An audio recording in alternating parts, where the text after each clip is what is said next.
전능하사 천지를 만드신 하나님 아버지를 내가 믿사오며 그 외아들 우리 주 예수 그리스도를 믿사오니 이는 성령으로 잉태하사 동정녀 마리아에게 나시고 본디오 빌라도에게 고난을 받으사 십자가에 못 박혀 죽으시고 장사한 지 사흘 만에 죽은 자 가운데서 다시 살아나시며 하늘에 오르사 전능하신 하나님 우편에 앉아 계시다가 저리로서 산 자와 죽은 자를 심판하러 오시리라.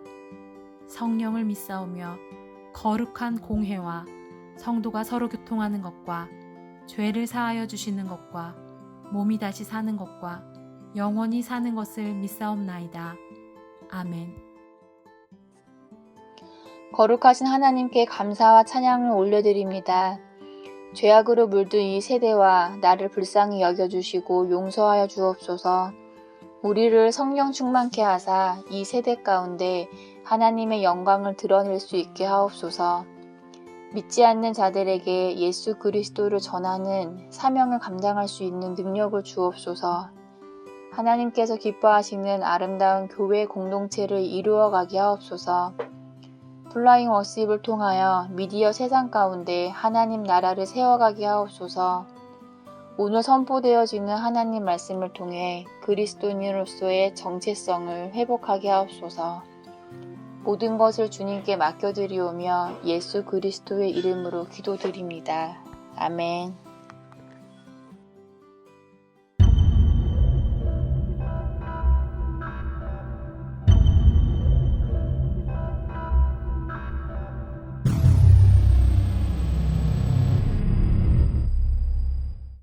안녕하세요. 플라잉 워십의 신태호 목사입니다.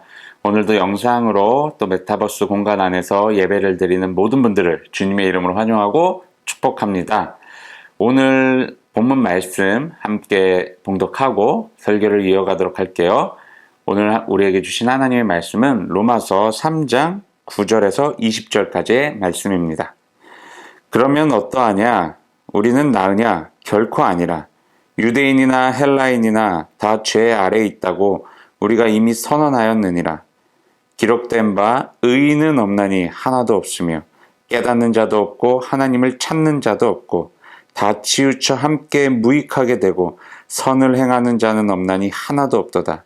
그들의 목구멍은 열린 무덤이요 그 혀로는 속임을 일삼으며 그 입술에는 독사의 독이 있고 그 입에는 저주와 악독이 가득하고 그 발은 피 흘리는 데 빠른지라.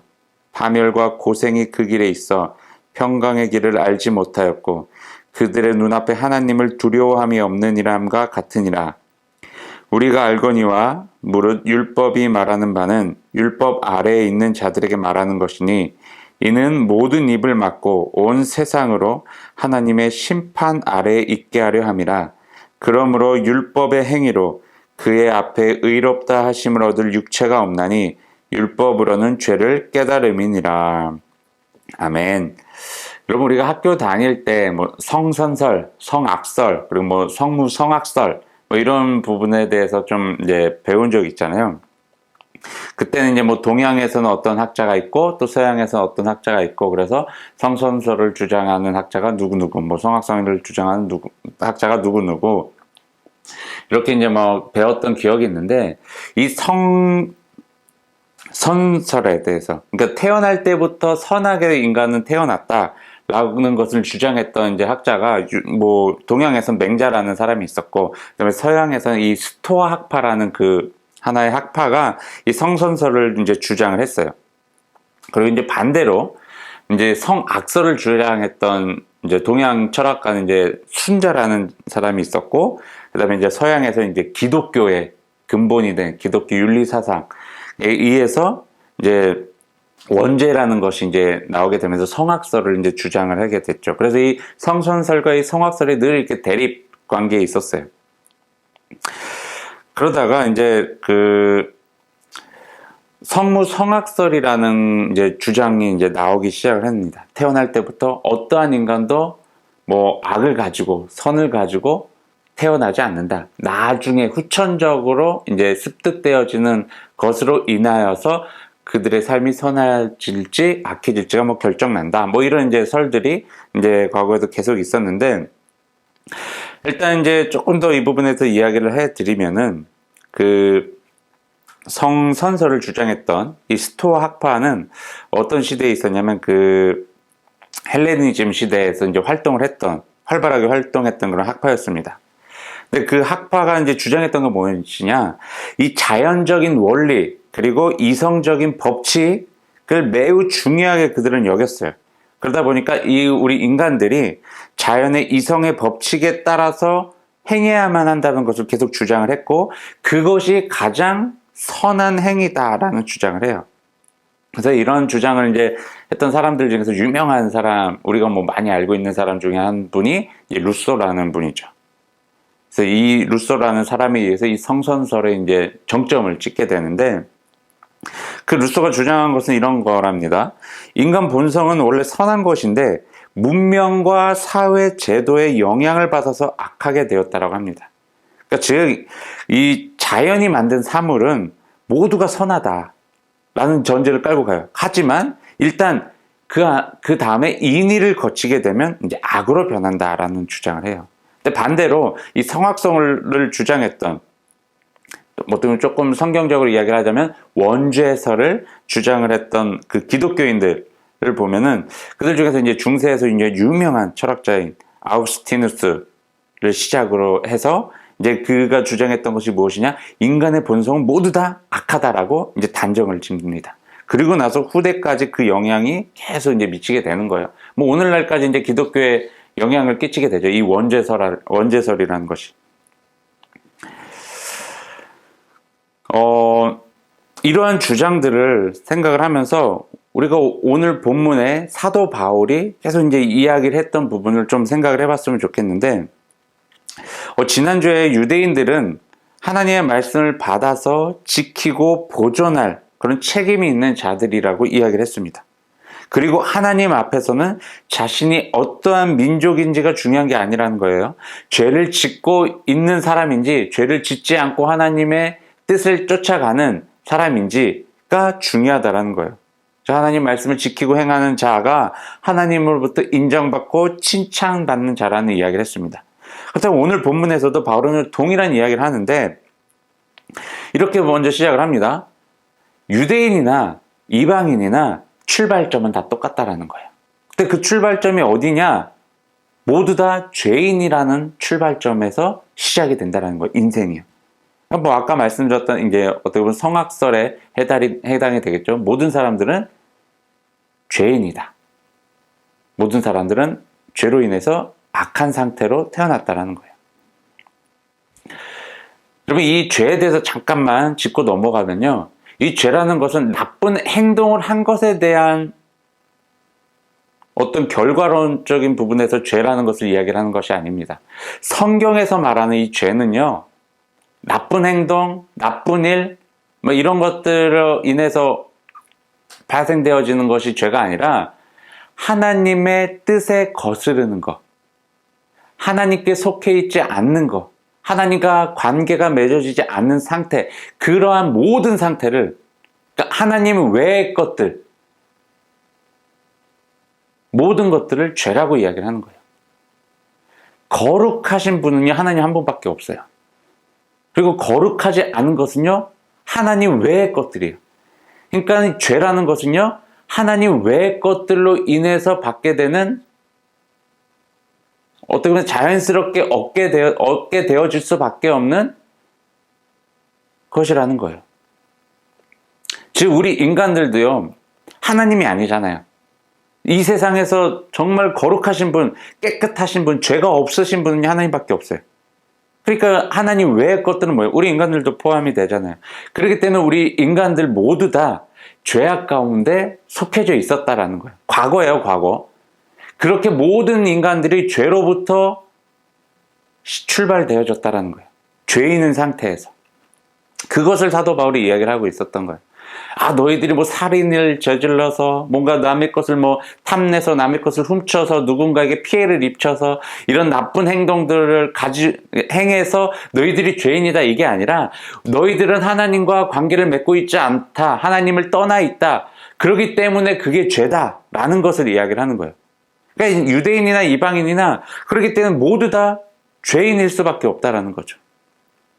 그렇게 이제 출발점이 같다는 것을 사도 바울이 이야기를 하는 거예요. 근데 이런 이야기를 들었을 때 유대인들 입장에서는 약간 억울할 수도 있다는 생각이 듭니다. 왜냐하면 자기 자신들은 하나님께서 선택한 민족이라고 늘 여겼어요.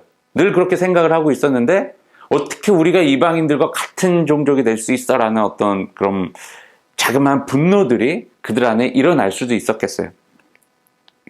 근데 하나님 앞에서는 사도 바울이 계속 강조하는 건 이거예요. 하나님 앞에서는 유대인이나 이방인이나 똑같은 죄인이다라는 거죠. 유대인이라고 해서 죄인이 아니다라는 것은 말이 안 된다는 거죠. 물론 이러한 바울의 내용들을 이해를 하지 못하는, 그리고 인정할 수 없다라고 강력하게 반박했던 유대인들도 많이 있었어요.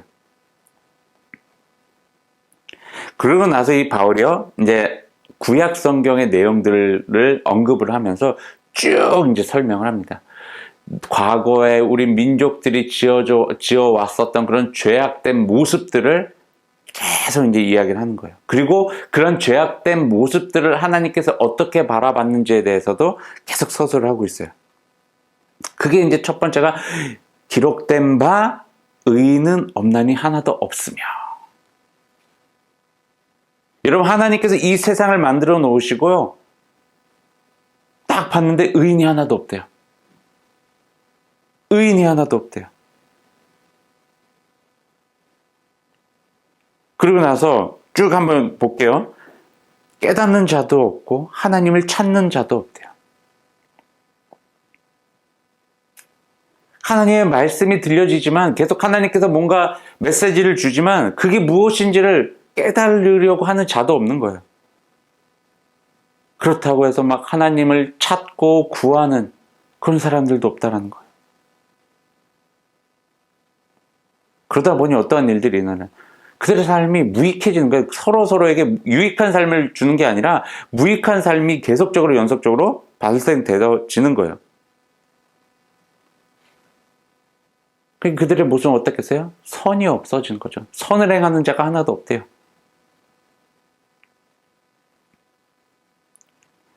그리고 그들의 목구멍은 열린 무덤이요, 그 혀로는 속임을 일삼으며 그 입술에는 독사의 독이 있고, 그러니까 서로 막 물고 뜯는 거예요. 자신이 살아남기 위해서, 자신의 유익을 구하기 위해서 누군가를 향해서 계속 판단하고 정죄하고 심지어 남에게 해코지까지 하는 그런 일들이 계속 이 세상 가운데 일어나고 있다는 거예요. 그리고 입술로 고백되어지는 것들은 진실된 고백이 아니라 계속 거짓된 고백들이 터져 나오면서, 왜 거짓을 하겠어요? 남을 속여야지 내가 나에게 조금 더 유익이 찾아올 거라는 것을 생각했기 때문이죠. 남을 비방하고 남을 저주하고 이런 일들이 끊임없이 우리 인간 세상에서 지금까지도 행해져 오고 있다는 거예요. 이것을 이렇게 또 15절에는 이런 표현이 있습니다. 그 발은 피 흘리는데 빠른지라. 이거 얼마나 좀 무시무시한 이야기입니까? 정말 발빠르게 하나님을 찾는 데 나아가야 되는데, 빨리빨리 하나님께 나아가서 빨리빨리 하나님의 뜻을 알려고 해야 되는데, 어떤 때 그 발이 빠르다고요? 그 발은 피 흘리는데 빠르대요. 그게 뭐예요? 누군가를 고통스럽게 하는데, 누군가의 피를 흘리게 하는데, 그러니까 누군가에게 피해를 입히게 하는데 나는 빨리빨리 뭔가 움직인다는 거예요. 급하게 움직이고 있다는 거예요.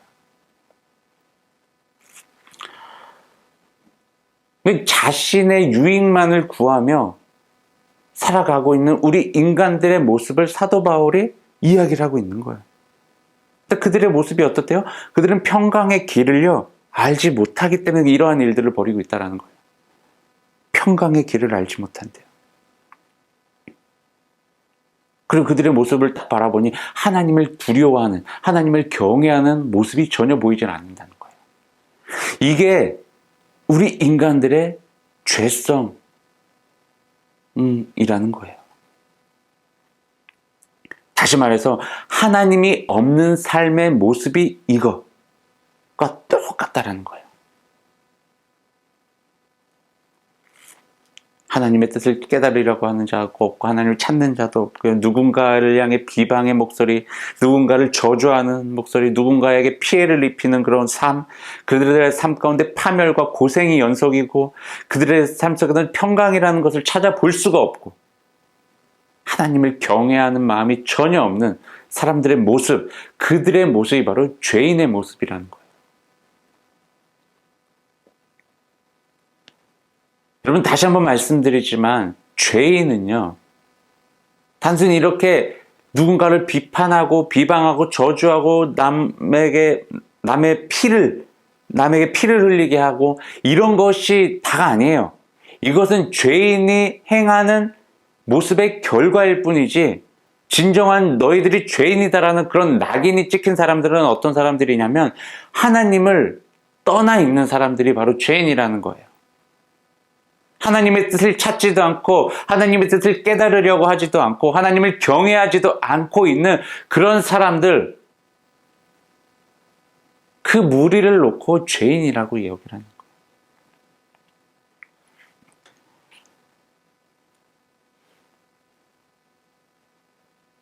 여러분, 이 이야기를 들었을 때, 바울의 이 이야기를 들었을 때 유대인들은 어떤 반응이었을까요?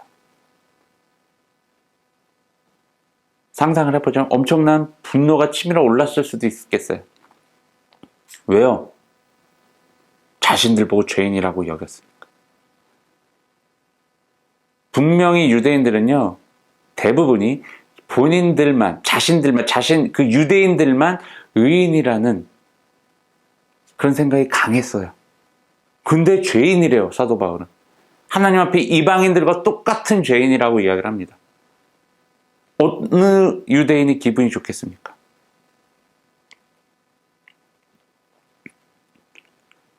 근데 여기서 이 유대인들이 반박을 하기가 매우 애매하고 어려운 부분이 무엇이냐면 사도 바울이 없는 이야기를 한 게 아니에요. 오늘 본문에서 언급했던 그 모든 것들이요, 시편에 다 나오는 성경 구절들이에요. 그 구역 성경이 빠삭한 그 유대인들이 사도 바울이 이러한 이야기를 했을 때 뭔가 기분은 나쁜데 할 말이 없는 거예요. 그런 상황인 거죠. 사도 바울이 참 하나님이 주신 그 지혜를 잘 활용해서 사용을 하고 있는 것 같아요. 여러분, 모든 사람들은요, 하나님을 알기 전과 알기 후로 나눠진다는 것을 사도 바울은 이야기를 하고 싶었던 거예요. 근데 여기서 알다라는 것은 단순히 지식적인 그런 부분이 아닙니다. 하나님의 말씀이 살아있고 그 하나님 말씀 앞에 순종하는 우리들의 모습이 나타내어지는 것을 이 알다라는 것을 의미하는 거예요. 그러니 유대인이나 이방이나 모든 자들은 죄로 인해서 하나님의 심판 아래 놓인 상태에서 동일한 출발점에서 인생이 시작된다라는 거예요.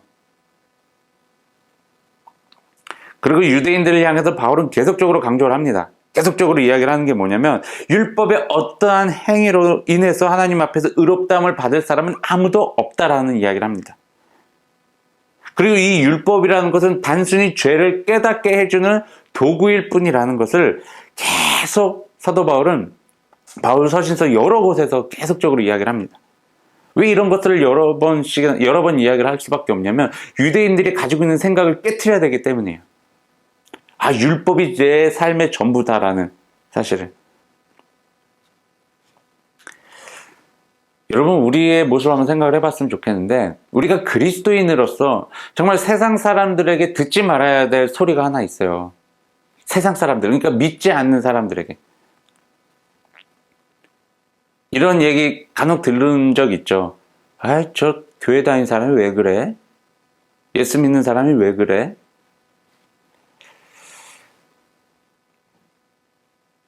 저는 이렇게 생각을 해요. 예수를 열심히 믿는 사람들을 향해서 과거에는 예수쟁이다 막 이랬잖아요. 이런 건 얼마든지 영광으로 여길 수도 있어요. 근데 왜 예수 믿는 사람이 저런 행동을 할까? 왜 교회 다니는 사람이 저러지?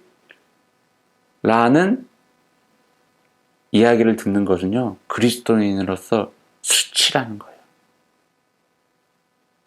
세상 사람들은요, 그러니까 하나님을 믿지 않는 사람들도 그리스도인을 볼 때요, 약간의 기대감이 있어요.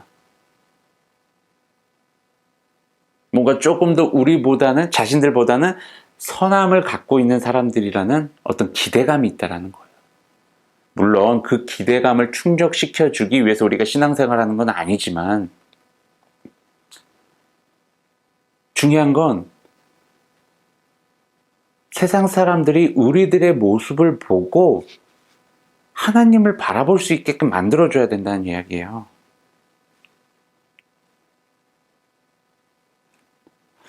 여러분, 교회를 다닌다는 것만으로 자신이 의인의 삶을 살고 있다라고 착각해서는 안 되는 거예요. 성경에서 말하기를 의인은 하나도 없다라고 이야기를 해요. 모든 사람이 죄 아래 놓였다고 똑같은 사람이라고 이야기를 해요. 이 사실을 우리가 날마다 인식할 필요가 있어요. 이게 왜 중요하냐면 이러한 인식, 이러한 깨달음이 나를 교만에 빠지지 않도록 도와주기 때문입니다. 그리고 나를 올바른 신앙의 길로 인도할 수 있게끔 도와주는 역할을 한다는 거예요. 나는 하나님 없으면 죄인이야. 나는 하나님 없으면 아무것도 아닌 존재야. 나는 하나님 없으면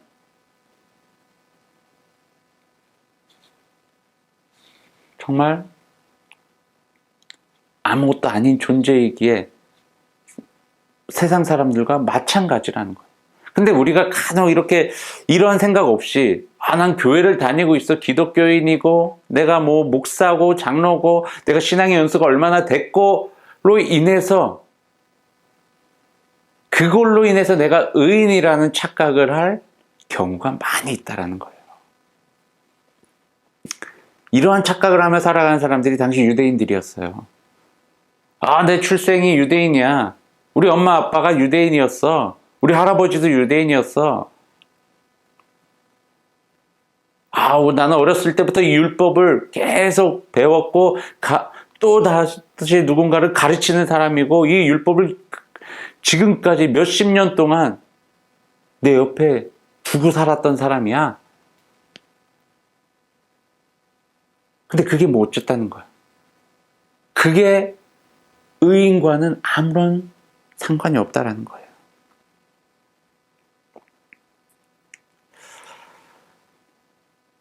여러분, 우리 그리스도인들은 분명히 세상과 구별된 사람들입니다. 하지만요, 세상보다 우리가 우월하다라는 생각, 세상 사람들보다 우월하다라는 생각을요, 갖고 있는 분이 혹시 계시다면 그 생각은요, 빨리 버리시길 바랍니다. 뭔가 내가 교회를 다니기 때문에 내가 예수님을 믿고 있기 때문에 세상 사람들보다는 조금 더 나은 사람이다, 괜찮은 사람이다라는 착각을요, 버리시길 바랍니다. 간혹 제가 예전에 교회에서 사역을 하다가 대다수는 아니겠지만 좀 나이가 조금 연세가 있으신 권사님들 막 이렇게 하시는 이야기를 들어보면 이런 주제예요. 저 사람 예수 안 믿어서 그래. 저 사람 교회 안 다녀서 그래. 그리고 뒤에 뭐가 붙이냐면요. 그래서 사업이 안 되는 거야. 그래서 자녀가 잘 안 되는 거야. 그래서 지금 빚에 시달리는 거야. 그러니까 예수를 안 믿고 교회를 안 다님으로 인해서 어떤 삶에서 어떤 불행을 겪게 된다는 것을 연결시키는 분들이 간혹 계셨어요.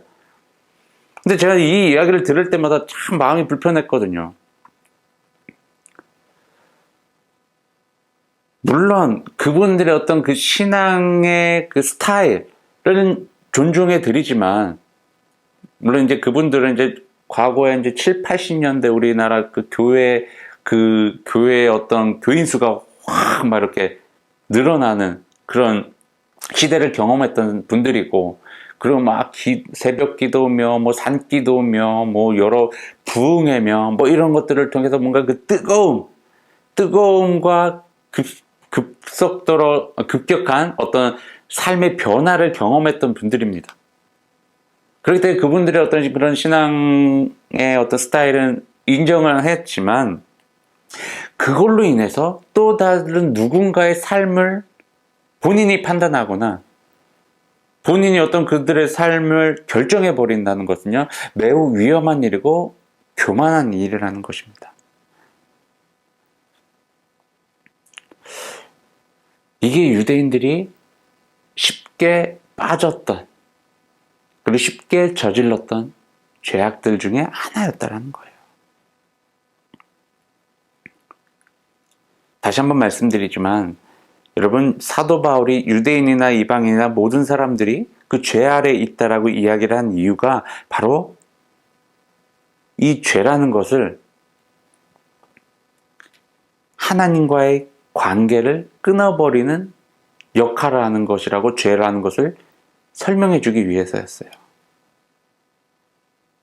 그렇기 때문에 모든 사람들은 이 죄로 인해서 하나님과 관계가 단절된 상태에서 시작된다는 이야기를 하고 싶었던 것입니다.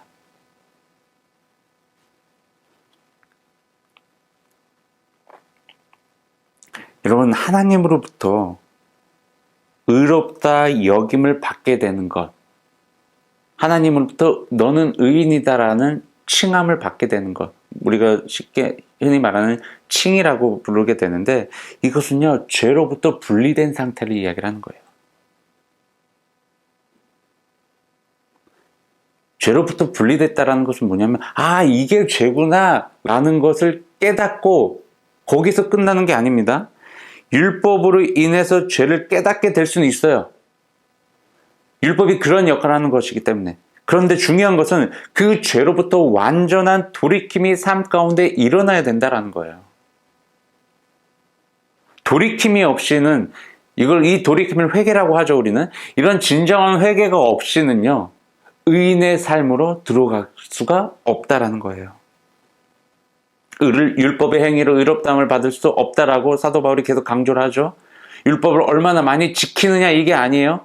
죄악된 삶으로부터 돌이키는 것, 이게 중요하다라는 거예요. 여러분, 우리가 다양한 종교 활동을 해요. 뭐 선교도 하고 봉사도 하고 뭐 예배도 드리고 기도도 하고 이런 모든 것들. 그것을 왜 하나요? 하나님을 더 알아가기 위해서 하는 거잖아요. 오늘 사도 바울을 통해서 전달되어진 그 메시지의 내용들을 조금 반대로 이야기를 하면, 하나님 말씀을 깨닫기 위해서 예배 드리는 거잖아요. 하나님을 찾기 위해서 우리가 기도하는 거예요. 말씀 보는 거예요. 우리 모든 이 교회 공동체 안에 유익을 얻기 위해서 예배를 드리는 거예요. 그래서 선을 행하기 위해서 예배를 드리는 거예요. 누군가를 살리기 위해서, 죽어가는 영혼을 구원해내기 위해서 우리가 선교를 하고 봉사를 하는 거예요. 그리고 우리의 삶 가운데 진정한 평안을 누리기 위해서 우리가 하나님을 찾고 구하는 거잖아요.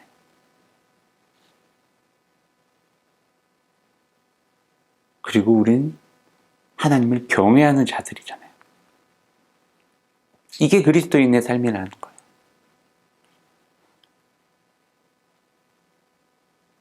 그리스도인의 삶의 모습과 넌 크리스천들의 삶의 모습은요, 매우 다를 수밖에 없어요.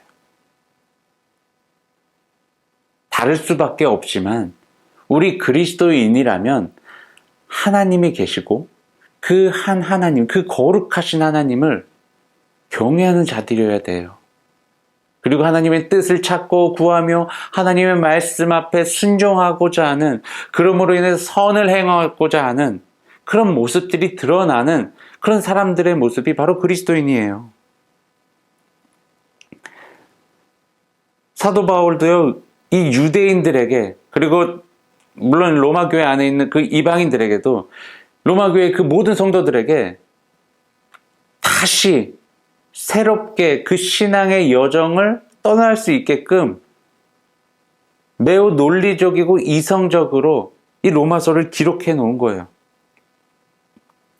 특히 유대인들에게는 그들의 생각과 가치관을 흔들어 놓을 수 있을 만한 어떤 논리가 필요했거든요. 그들은 감정으로 어떻게 될 사람들이 아니에요. 그래서 하나님께서는 바울에게 지혜를 주셔서 정말 이성적이면서 논리적인 표현들을 사용해서 그 유대인 성도들을 진정한 회개의 길로 인도할 수 있도록 바울을 사용하셨다는 거예요. 여러분, 오늘날 동일하게 성경은 우리에게도 지속적으로 이야기를 합니다. 하나님 앞에서 우리는 모두 죄인입니다. 그리고 그 죄인된 삶으로부터 구원을 받을 수 있는 유일한 길은 예수 그리스도라고 말이죠. 그리고 우리 그리스도인들은요, 그 예수 그리스도의 십자가의 흔적이 우리 안에 있는 사람들입니다. 더 나아가 그 예수 그리스도의 십자가의 흔적을 품은 사람들에게는 성령께서 함께 하셔서 성령께서 그들의 삶을 당연히 선한 길로, 당연히 생명을 살리는 길로, 당연히 하나님을 경외하는 삶으로 살아가게끔 만드실 것입니다. 우리가 이러한 진정한 그리스도인의 삶을 저와 여러분이 살아가길 주님의 이름으로 축원합니다. 기도하겠습니다. 사랑과 은혜가 충만하신 하나님, 참으로 감사와 찬양 올려드립니다. 하나님 앞에 어떠한 사람도 의롭다 여김을 받을 만한 사람이 없음을 주님 인정합니다. 하나님 앞에 우리가 교만에 빠지지 않게, 날마다 하나님 앞에 실수하지 않게, 죄악을 저지르지 않게 우리가 깨어있게 하시고, 우리가 하나님의 말씀을 붙들며 하나님의 뜻을 찾고 구하며 하나님 말씀 앞에 순종하며 선을 행하고자 하는 그런 마음들과 그러한 삶들이 우리 삶 속에서 연속적으로 일어날 수 있도록 도와주시옵소서. 하나님, 날마다 하나님을 경외하게 하시며 하나님의 말씀으로, 그리고 하나님이 주신 그 지혜로 이 세상 가운데 하나님의 나라를 이루어가는 진정한 그리스도인의 모습으로 우리 모두가 살아가게 하여 주시옵소서. 주님, 이 시간 주님 앞에 귀한 예물을 올려드립니다. 예물이 쓰여지는 곳마다 하나님의 나라가 확장되어지게 하시고 하나님의 이름 또한 널리 전파되어지게 하시며 하나님의 사랑이 전달되어지게 하여 주옵소서. 물질을 드리는 손길을 주님께서 기억하시고 저들의 삶 가운데 찾아와 하나님의 놀라우신 은혜가 풍성히 넘치게 임하도록 하여 주시옵소서. 감사와 찬양에 끊이지 않게 하여 주시옵소서. 이제는 우리 주 예수 그리스도의 십자가의 은혜와 하나님의 넓고 크신 사랑하심과 성령님의 보호인도 동행하심이 오늘 이 자리에 모여 하나님을 경외하며 주님 앞에 죄인임을 인정하며 하나님의 뜻을 쫓아 행하고자 결단한 모든 그리스도인들 위해 지금으로부터 영원까지 함께하기를 간절히 축원하나이다. 아멘.